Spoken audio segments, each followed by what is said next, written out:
primeira coisa importante quando pensamos na nova história é avaliar em que medida, de fato, existe uma familiaridade profunda entre ela e a escola do Zanalli. Por isso, ao comentar esse grande medievalista que foi o Jacques Le Goff, eu gostaria de, primeiramente, voltar a Marc Bloch, com o qual ele estabeleceu filiações profundas e que precisam ser avaliadas. Embora esse não seja o meu objetivo, eu gostaria de fazer alguns comentários que talvez levassem nesse caminho. Em primeiro lugar, é preciso lembrar que, se há algo em comum de fundamental entre a escola do Zanalli e a nova história, do meu ponto de vista, isso se deve à proposição de objetos novos para a investigação histórica e também à proposta de perspectivas diferentes para a história. Então, eu acredito que uma contribuição importante que não possa ser esquecida é o fato de que a forma como dois universos fundamentais da história são observados desde então mudou de maneira significativa e feliz. E eu me refiro, nesse caso, ao campo da observação da sociedade e da política, que são dois domínios essenciais da definição do que é história. E eles mudaram bastante no século XX, graças aos esforços desses historiadores, tanto do Zanalli quanto da nova história. No que diz respeito à mudança do ponto de vista político-social, um exemplo marcante é o de Marc Bloch, na sua obra Os Reis Taumaturgos. Esse é um livro, uma pesquisa que resultou num livro de extrema importância, que foi editado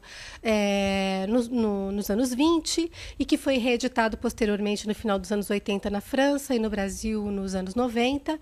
e que trata do fundamento do poder real francês e inglês relativo à crença no poder taumatúrgico que os reis têm de curar escrófulas. Essa proposição temática do Marc Bloch é bastante surpreendente na medida em que ele, em primeiro lugar, coloca no centro do seu dossiê documental um tipo de texto que até então era visto com bastante reservas pelos historiadores, porque documentos da vida pia e que se considerava serem pouco úteis para o estabelecimento de considerações objetivas a respeito da sociedade.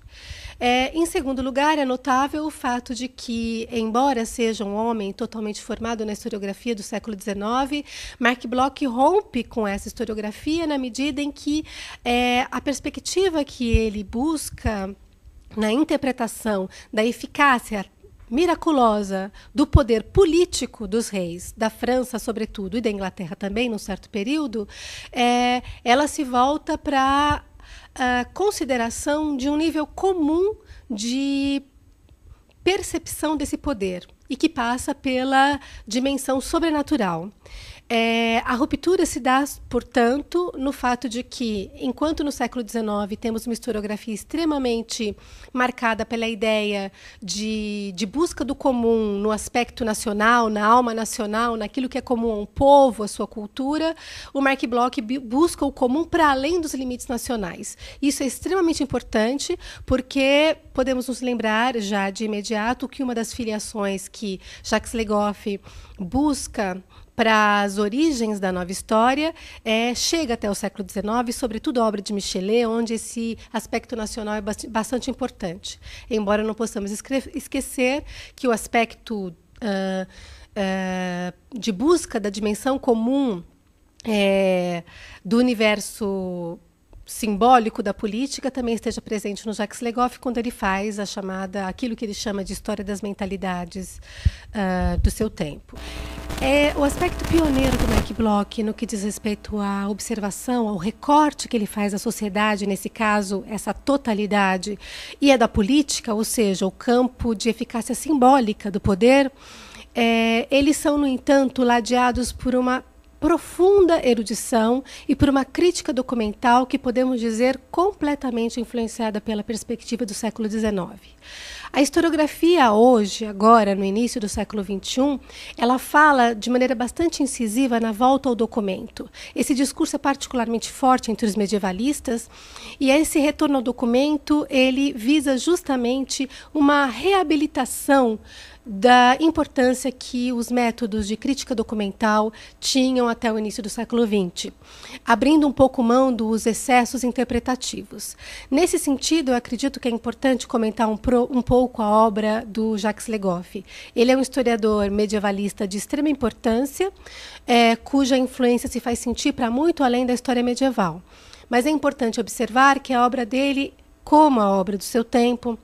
é bastante influenciada por modelos teóricos. Nesse sentido, podemos dizer que as observações do campo social e político, elas são muito vinculadas a modelos vindos da antropologia, por exemplo. O que é importante salientar é pensarmos em que medida essa aproximação com a antropologia ou com a sociologia, que sempre existiu, mas que chegam a um nível de procura de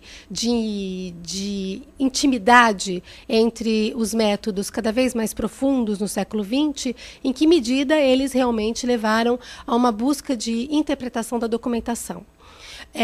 Hoje em dia, boa parte das descobertas e das novidades em história medieval se devem justamente do casamento entre essa temática, esse campo temático inovador da nova história, que eu acredito que sempre serão vistos como valiosos, e uma retomada da crítica documental tal como ela foi proposta no século XIX. Temos resultados importantes saindo daí, onde a antropologia é assimilada à história medieval, mas onde ela não é o nosso limite. O limite é ainda a busca da interpretação de modelos gerais da sociedade e também a proposta de uma compreensão geral do poder. E no que diz respeito ao trabalho do Jacques Le Goff, eu acredito que é possível notar que alguns temas inovadores, vindos da antropologia, como a proposta de pensar o tempo na Idade Média ou o espaço na Idade Média, são hoje campos extremamente frutíferos dos estudos medievais, mas onde as respostas se encerram menos no campo da antropologia e buscam se realizar no campo da história. Eu posso citar um exemplo no que diz respeito aos estudos do espaço, onde se destacam historiadores como Dominique Onaprat e Michel Lauwers. Esses dois historiadores pensam o espaço, mas não na dimensão ultraterrena a qual se dedicou Jacques Le Goff em O Nascimento do Purgatório, por exemplo. Hoje se investiga de maneira bastante incisiva de que forma é que a sociedade da segunda metade da Idade Média ela se institui a partir de algumas deliberações, mas também de algumas práticas que não partem do campo deliberativo estabelecidas pela própria Igreja, como, por exemplo,